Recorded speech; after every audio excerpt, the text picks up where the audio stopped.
ಪಶುಪಾಲನಾ ಇಲಾಖೆ ಶಿರಾ, ಕರ್ನಾಟಕ ಕುರಿ ಮತ್ತು ಉಣ್ಣೆ ಅಭಿವೃದ್ಧಿ ನಿಗಮ ತುಮಕೂರು, ನಗರಸಭೆ ಶಿರಾ ಇವರ ವತಿಯಿಂದ ರಾಜ್ಯದಲ್ಲಿ ತಾಲೂಕು ಮಟ್ಟದಲ್ಲಿ ಮೊದಲ ಬಾರಿಗೆ ಕುರಿ ಮತ್ತು ಮೇಕೆಗಳ ಮಾರಾಟ ಮೇಳವನ್ನು ದಿನಾಂಕ 31/5/2025 ಅಂದರೆ ನಿನ್ನೆ ಮತ್ತು ಈ ದಿನ ಶಿರಾ ನಗರದಲ್ಲಿ ನಾವು ಏರ್ಪಾಡು ಮಾಡಿದ್ವಿ.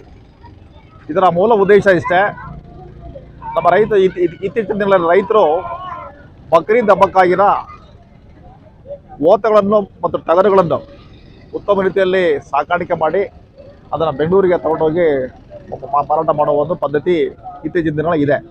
ಅದರಲ್ಲೂ ಸಹ ಈ ವರ್ಷ ಹೆಚ್ಚಿನ ಪ್ರಮಾಣದಲ್ಲಿ ರೈತರು ತುಂಬ ಶ್ರದ್ಧೆ ವಹಿಸಿ ಸಾಕಿದ್ದಾರೆ. ಆದರೆ ಏನಾಗಿದೆ ಅಂದರೆ ಈ ಸರಿ ಬೆಂಗಳೂರಲ್ಲಿ ಅವರಿಗೆ ಮಾರಾಟ ಮಾಡೋಕ್ಕೆ ಸರಿಯಾದ ಜಾಗ ಇಲ್ಲ. ಸೊ ಕರೋನಾ ಸಹ ಅವಳಿ ಇತ್ತೀಚಿನ ದಿನಗಳಲ್ಲಿ ಕಾಡ್ತಾ ಇದೆ ಮತ್ತು ಅವರಿಗೆ ಊಟ ವಸತಿ ಮತ್ತು ಸಾಗಾಣಿಕೆ ವೆಚ್ಚ ಸಹ ಅವರಿಗೆ ಜಾಸ್ತಿ ಆಗುತ್ತೆ. ಈ ನಿಟ್ಟಿನಲ್ಲಿ ನಾವು ಒಂದು ಮಧ್ಯ ಕರ್ನಾಟಕ ಭಾಗದಲ್ಲೇ ನಾವು ಯಾಕೆ ಕುರಿ ಮತ್ತು ಮೇಕೆಗಳ ಒಂದು ಮಾರಾಟ ಮೇಳ ಮಾಡಬಾರ್ದು. ನಮ್ಮ ಉದ್ದೇಶ ಏನಂದರೆ ಇದು ತುಮಕೂರು ಜಿಲ್ಲೆಗೆ ಸೀಮಿತ ಅಲ್ಲ, ಉತ್ತರ ಕರ್ನಾಟಕ ಕಡೆಯಿಂದ ಬರುವ ಎಲ್ಲ ಒಂದು ಓತಗಳು ಮತ್ತು ಟಗರುಗಳು ಶಿರಾದಲ್ಲೇ ಒಂದು ನಾವು ಈ ಥರ ಒಂದು ಮಾರಾಟ ಮೇಳ ಒಂದು ವ್ಯವಸ್ಥೆ ಮಾಡಿದರೆ ರಾಜ್ಯದ ಅರ್ಧ ಭಾಗದ ಒಂದು ರೈತರಿಗೆ ಇದರಿಂದ ಹೆಚ್ಚಿನ ಅನುಕೂಲ ಆಗುತ್ತೆ. ಅದರಲ್ಲೂ ಸಹ ನಮ್ಮ ಜಿಲ್ಲೆ ತುಮಕೂರು ಜಿಲ್ಲೆಯ ರೈತರಿಗೆ ಅನುಕೂಲ ಆಗಲಿ ಉದ್ದೇಶದಿಂದ ಮಾಡಿದ್ವಿ. ಈ ಬಾರಿ ನಾವು ಇದರ ಭಾಳ ತುರ್ತಾಗಿ ಆಯೋಜನೆ ಮಾಡಿದ್ವಿ. ಹಾಗಾಗಿ ಕೆಲವೊಂದು ಲೋಪಗಳಾಗಿವೆ, ಇಲ್ಲ ಅಂತಲ್ಲ. ಕೆಲವರೆಲ್ಲ ಹೇಳ್ತಾರೆ ನೀವು ಇನ್ನೂ ಒಂದು ವಾರ ಮುಂಚೆ ಮಾಡಬೇಕಾಗಿತ್ತು ಅಂತ ಹೇಳ್ತಾರೆ. ಇದು ಈ ಸರಿ ಆಗಿದೆ. ಮುಂದಿನ ದಿನಗಳಲ್ಲಿ ನಾವು ಇದನ್ನು ಒಂದು ವಾರಗಳ ಕಾಲ ಇನ್ನೂ ಅಚ್ಚುಕಟ್ಟಾಗಿ ಮಾಡಬೇಕಂತ ಒಂದು ಆಲೋಚನೆ ನಮ್ಮದಾಗಿದೆ. ಈ ಒಂದು ಮೇಳಕ್ಕೆ ಒಂದು ಮೊಳಕಾಲ್ಮೂರು, ಗುಬ್ಬಿ, ಮಧುಗಿರಿ, ಹಿರಿಯೂರು, ತುಮಕೂರು ಹೀಗೆ ಬೇರೆ ಬೇರೆ ಭಾಗಗಳಿಂದ ಮತ್ತು ಶಿರಾ ತಾಲೂಕಿನಲ್ಲಿ ಸಾಕಾಣಿಕೆ ಮಾಡಿರುವ ರೈತರು ತಮ್ಮ ಓತಗಳನ್ನು ಮತ್ತು ಟಗರುಗಳನ್ನು ತಂದು ಮಾರಾಟ ಮಾಡಿದ್ದಾರೆ. ಇಲ್ಲಿಯವರೆಗೆ ನಾವು ಹಾಗೆ ಬೆಳಗಿನ ಎಲ್ಲ ಒಂದು ರೌಂಡ್ ಹೋಗಿ ಬಂದ್ವಿ. ಸುಮಾರು 1670 ಕುರಿ ಮತ್ತು ಓತ ಮತ್ತು ಟಗರು ಬಂದಿದ್ದಾವೆ. ಸುಮಾರು 250 ಜನ ರೈತರು ಈ ಒಂದು ಮೇಳದಲ್ಲಿ ಭಾಗವಹಿಸಿದ್ದಾರೆ. ನಿನ್ನೆ ಮತ್ತು ಇವತ್ತು ಸರಾಸರಿ ಯಾಕಂದರೆ 15,000ದಿಂದ 63,000ವರೆಗೂ ಸಹ ವ್ಯಾಪಾರ ಆಗಿದೆ.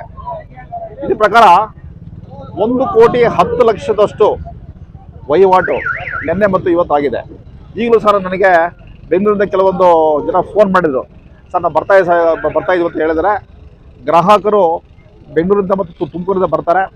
ಹಾಗಾಗಿ ಇನ್ನೂ ಸಹ ಹೆಚ್ಚಿನ ಮಟ್ಟದಲ್ಲಿ ವಹಿವಾಟು ಆಗುತ್ತೆ ಅಂತೇಳಿ ನಾನಾದ್ರೂ ಭಾವಿಸ್ತೇನೆ. ಸರ್ ಅಂದಾಜು ಎಷ್ಟು ವಹಿವಾಟಾಗಿದೆ ಸರ್ ನಿನ್ನೆ ಮತ್ತು ಇವತ್ತು ಸೇರಿ 1,10,00,000 ಅಷ್ಟು ವಹಿವಾಟಾಗಿದೆ. ಮತ್ತು ರೈತರು ಭಾಳ ಖುಷಿಯಾಗಿದ್ದಾರೆ. ಯಾಕಂದರೆ ನಾವು ನಮ್ಮ ಊರಲ್ಲೇ ಇಂಥ ಒಂದು ಮಾರಾಟ ಮೇಳ ಆಗಿದೆ, ನಾವು ಎಲ್ಲೂ ಹೋಗೋದು ಬೇಕಾಗಿಲ್ಲ, ಸಾಗಾಣಿಕೆ ವೆಚ್ಚ ನಮಗೆ ಏನು ಸಹ ಬರೋದಿಲ್ಲ ಅನ್ನೋ ರೀತಿಯಲ್ಲಿ ಭಾಳ ಖುಷಿಯಾಗಿದ್ದಾರೆ. ಇನ್ನು ಪ್ರತಿ ವರ್ಷವೂ ಇಂಥ ಒಂದು ಮೇಳವನ್ನು ಮಾಡಿ ಅಂತೇಳಿ ಹೇಳ್ತಿದ್ದಾರೆ. ನಗರಸಭೆಯವರು ನಮಗೆ ಭಾಳ ಉತ್ತಮ ರೀತಿಯಲ್ಲಿ ಸಹಕಾರ ನೀಡಿದ್ದಾರೆ. ಇವ್ರಿಗೆ ನೀರು ಮತ್ತು ನೆರಳಿನ ವ್ಯವಸ್ಥೆ ಮಾಡಿದ್ದಾರೆ. ಮತ್ತು ಕರ್ನಾಟಕ ಕುರಿ ಮತ್ತು ಉಣ್ಣೆ ಅಭಿವೃದ್ಧಿ ನಿಗಮದ ಅಧಿಕಾರಿಗಳು ಅವರ ಎಲ್ಲ ಕುರಿ ಮತ್ತು ಉಣ್ಣೆ ಉತ್ಪಾದಕ ಸಹಕಾರ ಸಂಘದ ಮುಖಾಂತರ ಹೆಚ್ಚು ಜನರಿಗೆ ಇದರ ಬಗ್ಗೆ ಒಂದು ಪ್ರಚಾರ ಕೊಟ್ಟಿದ್ದಾರೆ. ಮತ್ತು ಹೆಚ್ಚಿನ ರೈತರು ಸಹ ಇಲ್ಲಿ ಭಾಗಿಯಾಗಿದ್ದಾರೆ. ಮುಂದಿನ ದಿನಗಳಲ್ಲಿ ಇನ್ನೂ ಹೆಚ್ಚಿನ ರೀತಿಯಲ್ಲಿ ನಾವು ಇದನ್ನು ಮಾರಾಟ ಮೇಳನ ಮಾಡಬೇಕಂತ ನಾವು ಆಲೋಚನೆ ಮಾಡ್ತಾ ಇದ್ದೀವಿ. ಮುಂದಿನ ದಿನಗಳಲ್ಲಿ ಏನಾದರೂ ಬೇರೆ ಥರ ಪ್ರತ್ಯೇಕ ಸ್ಥಳನೋ ಅಥವಾ ಈ ಜಾಗಗಳನ್ನ ಬದಲಾವಣೆ ಮಾಡೋದು ಯಾವ ರೀತಿ? ನಾವು ಈಗ ಒಂದು ಏನು ಮಾಡೋದಂದರೆ ಮುಂದಿನ ದಿನಗಳಲ್ಲಿ APMC ಯಾರ್ಡಲ್ಲಿ ಈಗ ಆಲ್ರೆಡಿ ಕರ್ನಾಟಕ ಕುರಿ ಮತ್ತು ಉಣ್ಣೆ ಅಭಿವೃದ್ಧಿ ನಿಗಮದಿಂದ ಕುರಿಗಳ ಮಾರುಕಟ್ಟೆಗೆ ಅಂತೇಳಿ ಒಂದು ಜಾಗ ವ್ಯವಸ್ಥೆ ಮಾಡಿದ್ದೀವಿ. ಅಲ್ಲಿ ಸುತ್ತಲೇ ಬ್ಯಾರಿಕೇಡ್ ಹಾಕಿದ್ವಿ. ಅಲ್ಲೊಂದು ನೀಟಾಗಿ ಕಂಪಾರ್ಟ್ಮೆಂಟ್ಸ್ ಅದಾವಲ್ಲಿ. ಒಬ್ಬೊಬ್ಬ ರೈತ ಒಂದು ಕಂಪಾರ್ಟ್ಮೆಂಟ್ ನಾವಲ್ಲಿ ಕೊಟ್ಟಿದ್ದಾದರೆ ಅದಕ್ಕೆ ನೀಟಾಗಿ ಶಾಮಿಯಾನ ಹಾಕಿದ್ವಿ. ಮತ್ತು ಜೀವಂತ ತೂಕದ ಆಧಾರದ ಮೇಲೆ ಯಾರಾದರೂ ಬೇಕಂತಂದರೆ ತೂಕ ಮಾಡಲಿಕ್ಕೆ ಅಲ್ಲೇ ಸಹ ಎಲ್ಲ ವ್ಯವಸ್ಥೆ ಇದೆ ಮತ್ತು ನೀರಿನ ವ್ಯವಸ್ಥೆ ಸಹ ಇದೆ. ನಾವು ಮುಂದಿನ ದಿನಗಳಲ್ಲಿ ಜಂಟಿ 2 ದಿನದ ಬದಲಾಗಿ ಒಂದು ವಾರಗಳ ಕಾಲ ನಾವು ಈ ಮಾರಾಟ ಮೇಳನ ಆಯೋಜನೆ ಮಾಡ್ಬೇಕಂತೇಳಿ ನಾವು ಆಲೋಚನೆ ಮಾಡ್ತಾ ಇದ್ದೀವಿ.